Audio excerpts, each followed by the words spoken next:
View 360 में पाकिस्तान की मईशत को 5 साल में सूद से पाक कैसे बनाया जाएगा। अमेरिका में वस्त मुद्दती इंतखाबात, कांग्रेस किसके कंट्रोल में होगी, हतमी फैसले में कुछ वक्त अभी भी बाकी। और जानेंगे कि लाहौर में आलूदगी को कंट्रोल में रखने का जिम्मेदार इदारा अब तक नाकाम क्यों है। हम इसके ऊपर बैन किया हुआ है, हम इसको ना तो एनओसी देते हैं इन प्लांटों को, जिधर ये बनाते हैं उधर भी पोल्यूशन है, और जिधर ये सप्लाई करते हैं शहरों में या किसी भी फैक्ट्री में वहाँ पे भी ये पोल्यूशन पैदा करते हैं।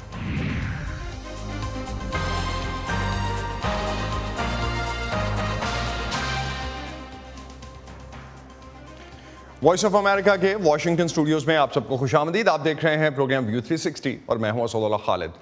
गुज़श्ता 2 दिनों में पाकिस्तान के चंद मीडिया नेटवर्क्स पर अरशद शरीफ की पोस्टमार्टम की रिपोर्ट्स की कुछ तफसीलात शाया की गई हैं, जिनमें तस्वीर के ज़रिए दिखाया गया है कि कीनिया में उनकी हलाकत से पहले उन पर तशद्दुद किया गया। पाकिस्तान के वज़ीर दाखिला राना सनाउल्लाह ने इन खबरों की तस्दीक करते हुए कहा है कि अरशद शरीफ के जिस्म पर निशानात से लगता है कि उन पर तशद्दुद किया गया था। लेकिन Pakistan institute of medical sciences के सरबराह डॉक्टर खालिद मसूद ने तस्दीक की है कि अरशद शरीफ के जिस्म पर 10 से 12 निशानात तो मौजूद हैं, लेकिन इन निशानात की वजह से तशद्दुद होने के हवाले से मुकम्मल तस्दीक कीनिया से आने वाली पोस्टमार्टम रिपोर्ट के बाद मुमकिन होगी। इस पर बात करते हैं वॉइस ऑफ अमेरिका के आसिम अली राना से, जो इस्लामाबाद से हमें ज्वाइन कर रहे हैं। आसिम, क्या इस वक्त वफाकी दारुल हुकूमत में इस हवाले से बात हो रही है और हुकूमत की तरफ से किसी नए लाए अमल के हवाले से सोचा जा रहा है इन तस्वीर की रोशनी में? जी बिल्कुल असद, ऐसे ही है। यहाँ पर इस तस्वीरों के जारी होने के हवाले से खासी तशवीश पाई जाती है कि अरशद शरीफ को कीनिया में जिस तरह से अगर उनके ऊपर तशद्दुद किया गया है तो ये खासी एक खौफनाक सूरत हाल है, जिसके हवाले से खासी तशवीश पाई जाती है। आज इस हवाले से हमारी पिम्स अस्पताल के सरबराह डॉक्टर खालिद मसूद से जो बातचीत हुई, उनका कहना था कि 10 से 12 निशानात जो हैं वहाँ पर उनके जिस्म पर ऐसे मौजूद थे, जिसके बारे में कहा जा सकता है कि ये मुमकिन तौर पर तशद्दुद के हो सकते हैं।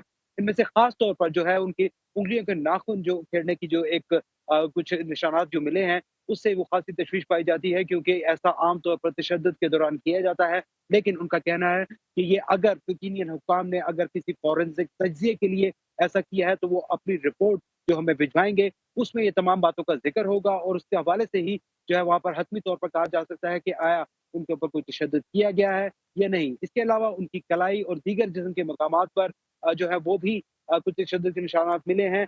इसके अलावा पाकिस्तान में जो पंजाब फॉरेंसिक एजेंसी को कुछ सैंपल्स बॉडी के भिजवाए गए हैं और उससे भी ये इस बात का अंदाजा लगाया जा सकता है कि आया उन पर तशद्दुद हुआ या नहीं, या उनके ऊपर जो फायर किए गए वो कितने फासले से किया गया। ये उस फायर के निशान से जो उनके जिस्म पर मौजूद है, उससे इस बात का अंदाजा लगाने की कोशिश की जा रही है। इस हवाले से आज उन्होंने डॉक्टर खालिद मसूद ने मीडिया से बातचीत की है और उन्होंने क्या कहा वो यहाँ पर हम अपने नाज़रीन को दिखाते हैं।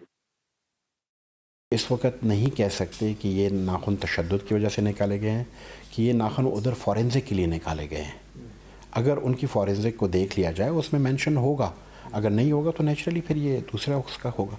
टेक्निकली तो ये बता सकेंगे जो मेडिकल लीगल की टीम है कि 1, 2, 3, 4 क्यों निकाले गए हैं। हम तो बार बार इस चीज़ को एम्फेसाइज कर रहे हैं कि देखें आप थोड़ा सा वेट कर लें। अगर वहाँ की रिपोर्ट आ जाती है वेल एंड गुड, कि अगर वो कह देते हैं कि हाँ हमने चारों निकाले हैं, तो बात क्लियर हो जाएगी। और अगर फॉर एग्जांपल इस वक्त मैं कोई बयान देता हूँ तो दैट इज़ नॉट एथिकल।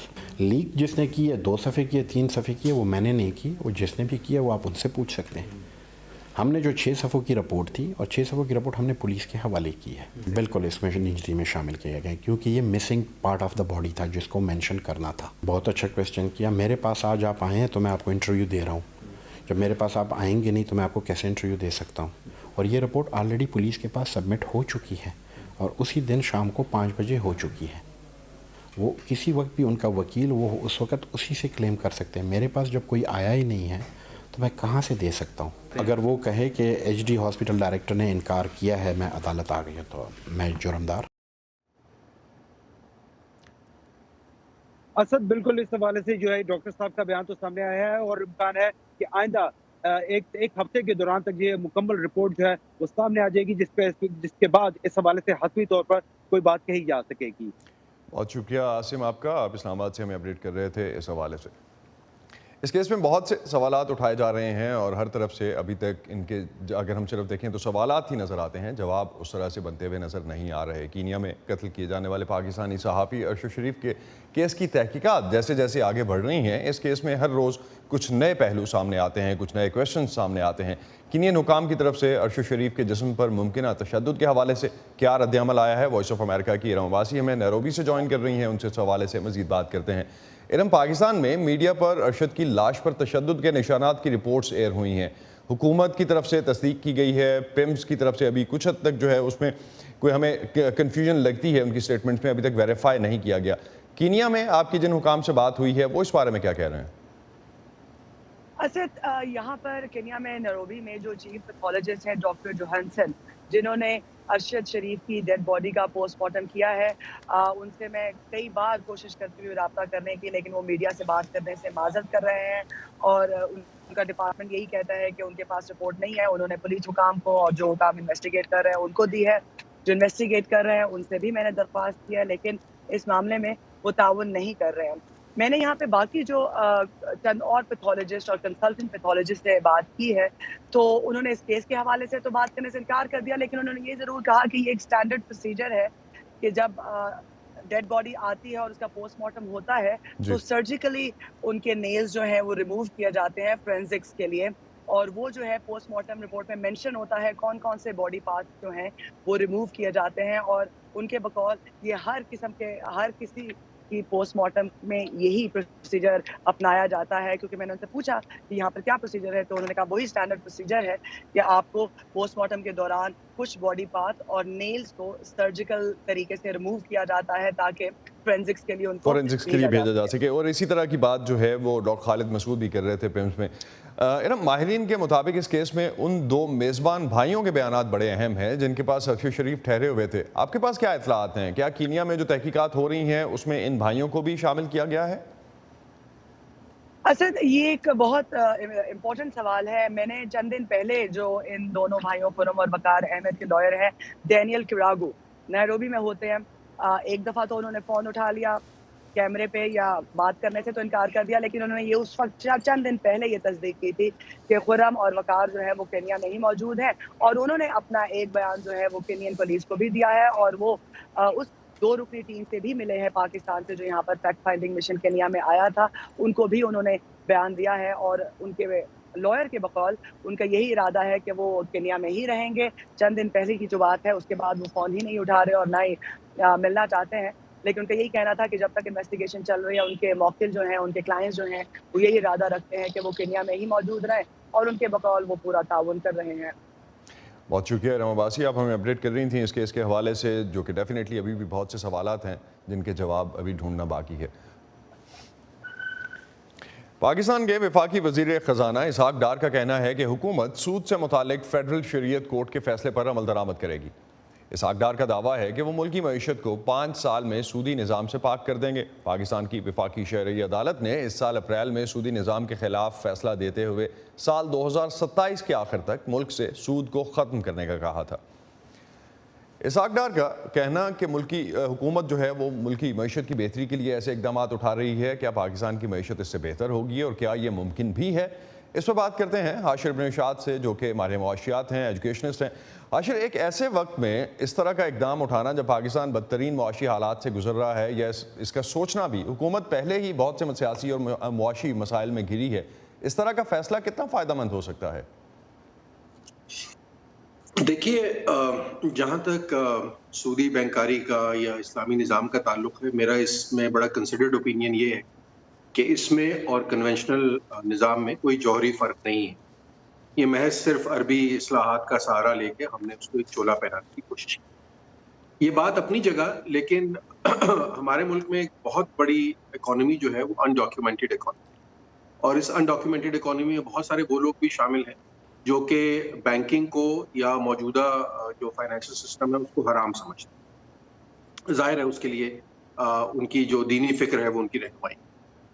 ایسے لوگ جو ہیں، یہ ممکن ہو سکتا ہے کہ اگر آپ کی اسلامک بینکنگ جو ہے یا پوری کی پورا جو بینکنگ نظام ہے اس کو ہم کسی طرح مارکیٹ کر سکیں، یہ کہہ کے کہ یہ اسلامک سسٹم ہے، تو کچھ پیسہ جو ہے وہ مزید سرکولیشن میں ضرور آتا ہے، اور شاید یہی سوچ جو ہے وہ ہمارے जो फाइनेंशियल माहिरीन हैं या वजारत ख़जाना है उनके नज़दीक रही होगी। अदरवाइज़ ये वो भी जानते हैं और फाइनेंस मिनिस्ट्री में लोग बैठे हुए लोग भी जानते हैं कि बुनियादी तौर पर इसमें या पुराने निज़ाम में कोई फ़र्क नहीं। फिर जहाँ तक हमारा इंटरनेशनल रिलेशंस का ताल्लुक है या इंटरनेशनल फाइनेंस का ताल्लुक है, तो उसमें तो ज़ाहिर है इसकी कोई गुंजाइश सिरे से मौजूद ही नहीं।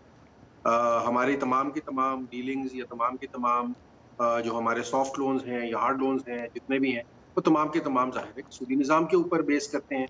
हमारा अभी भी जो है इंटर बैंक ऑफरिंग रेट जो है बैंकिंग के दरमियान जो है स्टेट बैंक में जब बैंक्स आपस में डील करते हैं तो वो भी उसी बुनियाद के ऊपर डील कर रहे होते हैं।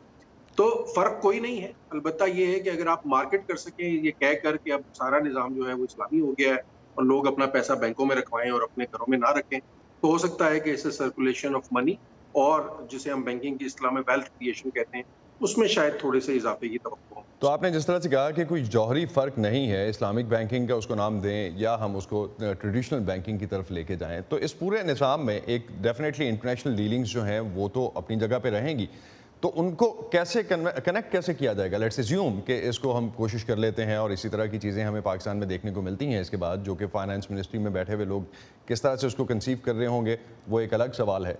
तो कनेक्ट कैसे करेंगे इंटरनेशनल मार्केट्स के साथ?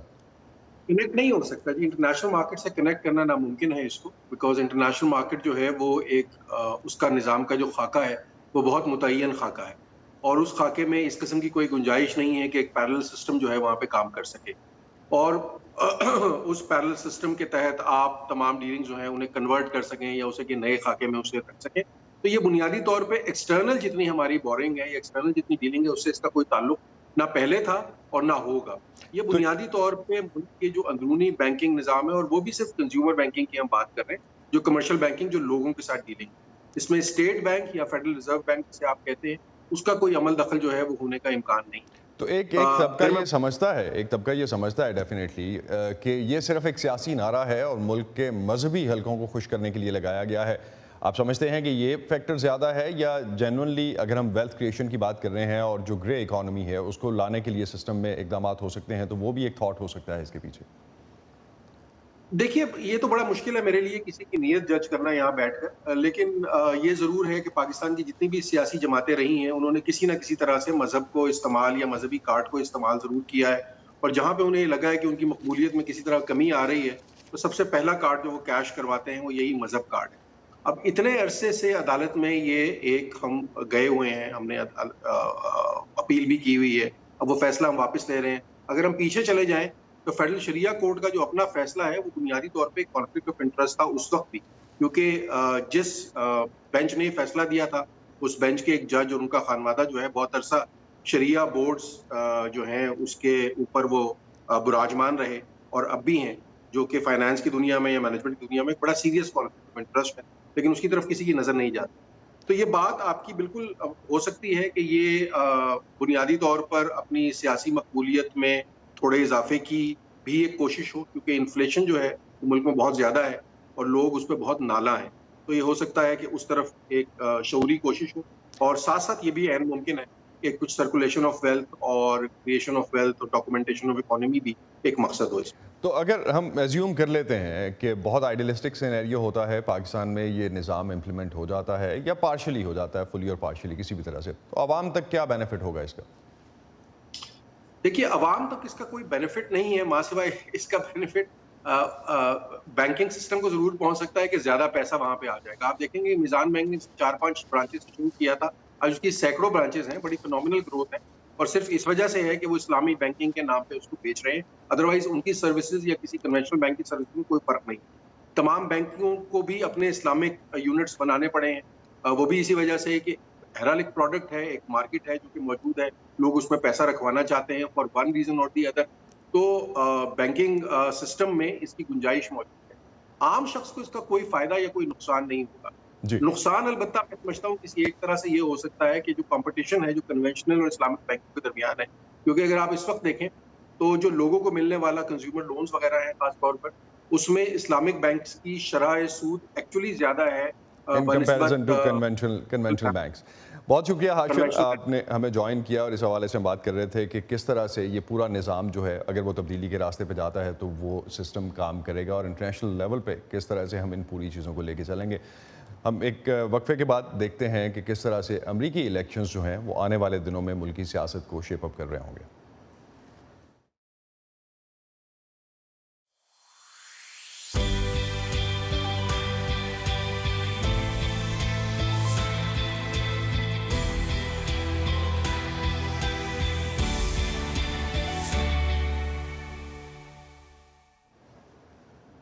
امریکہ کے وسط مدتی انتخابات کے بعد کانگریس کا کنٹرول کون سی جماعت سنبھالے گی، اس کا فیصلہ ابھی تک نہیں ہو سکا، کیونکہ ملک بھر میں سینیٹ اور ایوان نمائندگان کے کئی اہم مقابلوں میں ووٹوں کی گنتی ابھی بھی جاری ہے۔ ابھی تک کے نتائج کے مطابق ریپبلکن پارٹی کو اپنی توقعات کے مطابق کامیابی نہیں ملی۔ وائس آف امریکہ کی اس رپورٹ میں بتایا گیا ہے کہ جب کانگریس میں کسی بھی پارٹی کو واضح برتری حاصل نہیں ہوتی تو پھر کیا ہوتا ہے۔ امریکی صدر جو بائیڈن کو ابھی تک علم نہیں ہے کہ آیا وہ اگلے 2 سالوں کے دوران ایک ایسی کانگریس کے ساتھ کام کریں گے جس کا کنٹرول ڈیموکریٹس کے پاس ہوگا، لیکن وہ پہلے ہی جیت کا دعویٰ کر رہے ہیں۔ پریس اور تجزیہ کار ریپبلکن پارٹی کی جس بڑی سرخ لہر کی پیش گوئی کر رہے تھے وہ نہیں آئی۔ تاریخی طور پر امریکی صدور نے وسط مدتی انتخابات میں اپنی پارٹی کو بری طرح ناکام ہوتے دیکھا ہے۔ ریپبلکنز ہر اس شخص کے ساتھ مل کر کام کریں گے جو اس نئی سمت میں ہمارے ساتھ شامل ہونے کا خواہش مند ہو جس کا تعین امریکیوں نے کیا ہے۔ لیکن تجزیہ کاروں کا کہنا ہے کہ ان کا ایجنڈا کانگریس میں ٹرمپ کے حمایت یافتہ اراکین کو منظم کرنے تک محدود ہوگا۔ کیون میکارتھی کے لیے ہم آہنگی کو برقرار رکھنا بہت مشکل ہوگا، کیونکہ ممکنہ طور پر جو صورتحال بن رہی ہے وہ یہ ہے کہ یہ ایک واحد سنسوں والی مختصر سی اکثریت ہو سکتی ہے۔ ایسے حالات میں اراکین کانگریس کو متحد رکھنا حقیقی مہارت کا کام ہوگا۔ ملک بھر میں سینٹ کے کئی سخت مقابلوں کے غیر متوقع نتائج بھی سامنے آئے ہیں، جن میں شمال مشرقی ریاست پینسلوینیا میں ایک جیت نمایاں ہے۔ جان فیٹرمن نے ریپبلکن امیدوار ڈاکٹر میمت اوز کو شکست دے کر سینٹ میں ڈیموکریٹس کی اکثریت کے امکان کو برقرار رکھا۔ خواتین کے انتخاب کے حق کو تحفظ دینا، کم از کم اجرت میں اضافہ، یونین جیسے طریقہ کار کے لیے لڑنا، صحت کی دیکھ بھال ایک بنیادی انسانی حق ہے۔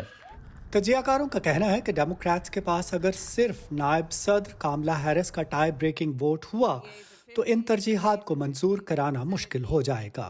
تشویش کی بات یہ ہے کہ کچھ مسئلے جو لوگوں نے ان امیدواروں کے سپرد کیے تھے اور جن کے لیے وہ لڑ رہے تھے وہ حقیقت میں روزمرہ زندگی میں ظاہر نہیں ہوں گے۔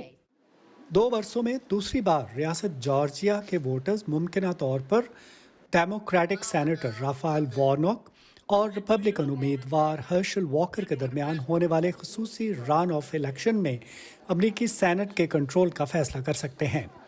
جارجیا کے کچھ ووٹروں کا کہنا ہے کہ یہ ضروری ہے کہ کسی بھی پارٹی کو اکثریت نہ دی جائے۔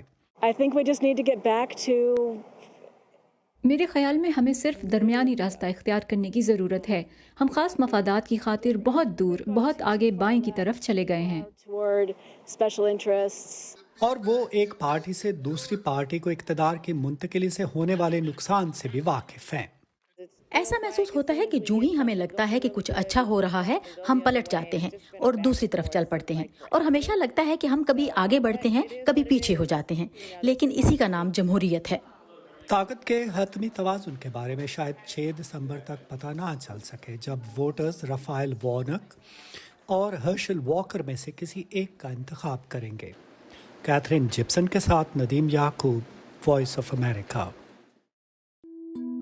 کیا آپ کے موبائل اور لیپ ٹاپ پر وائس آف امریکہ کی ویب سائٹ نہیں کھلتی؟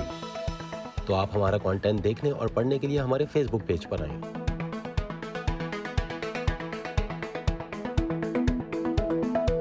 یا ہماری smart phone app download کریں جو ایپل اور اینڈرائیڈ دونوں ڈیوائسز کے لیے دستیاب ہے۔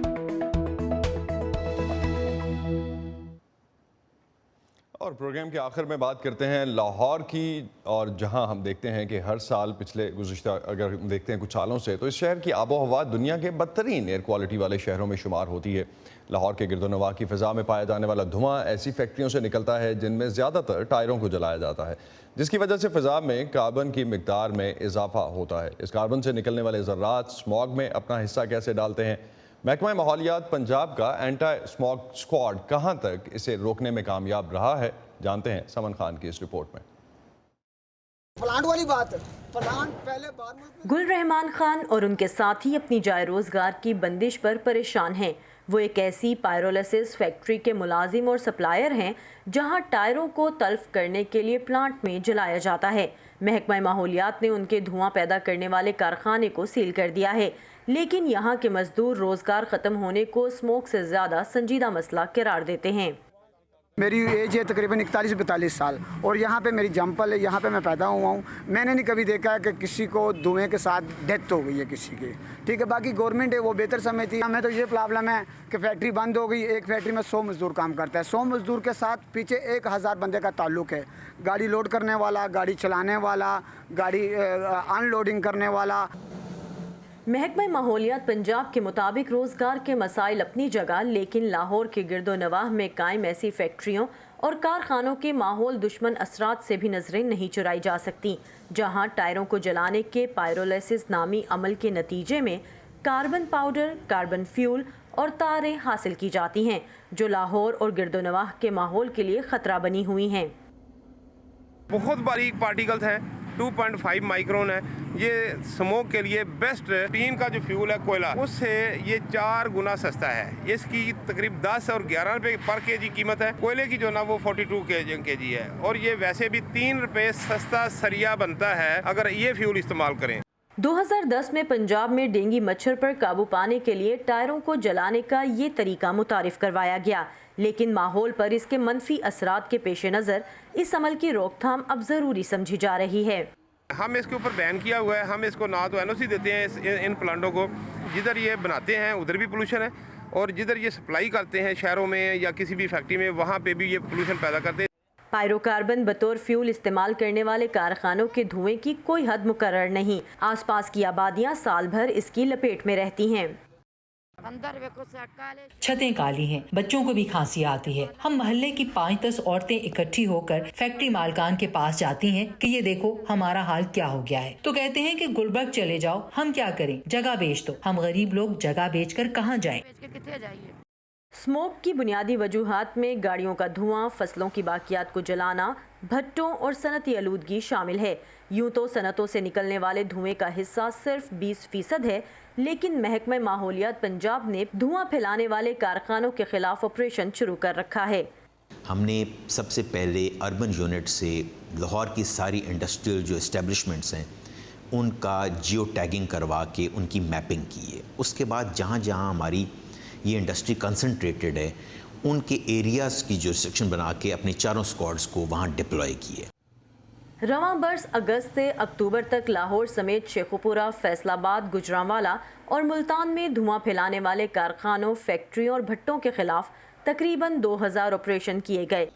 हुकूमत की तरफ से 144 सेक्शन जो है वो भी इम्पोज किया गया है, उसकी वायलेशन पे भी कानूनी कार्रवाई जो है वो हम कर रहे हैं। हमारे एनवायरनमेंट के कवानीन और महकमा पूरा मौजूद है, वो सारा साल कार्रवाई उस पर करता ही रहता है। बट ये कि इन 2-3 महीनों के दौरान ज़िली इंतज़ामिया खुद एक्शन में आती है और हम बिल्कुल उस पर ज़ीरो टॉलरेंस रखते हैं। महकमा माहौलियात धुआं फैलाने वाली इंडस्ट्री के मालिकान और गुल रहमान जैसे वर्कर्स की तमाम तर मुश्किलात का हल हुकूमत की जानिब से दिए गए SOPs अपनाने को करार देते हैं, जिन पर अमल दरामद करके स्मोक के सीज़न में फैक्ट्रियाँ बंदिश का सामना करने से बच सकती हैं, जिससे उनका रोज़गार भी चलता रहेगा और स्मोक की वजूहात में भी कमी आएगी। Saman Khan, Voice of America, Lahore. इसी पर ख़त्म करते हैं आज का व्यू 360। स्टे सेफ और पाकिस्तान और खत्ते समेत दुनिया भर की अहम खबरों और दिलचस्प मालूमात के लिए आप आ सकते हैं हमारी वेबसाइट urdu.voa.com पर। ये सारा कंटेंट आपको मिलेगा हमारे सोशल मीडिया प्लेटफॉर्म्स पर भी, facebook.com/VOA Urdu, यूट्यूब पर हमारा चैनल है VOA Urdu के नाम से, और ट्विटर इंस्टाग्राम पर हमारा हैंडल है @VOA Urdu। अब तक के लिए इतना ही। असदुल्लाह खालिद को इजाज़त दीजिए। खुदा हाफिज़।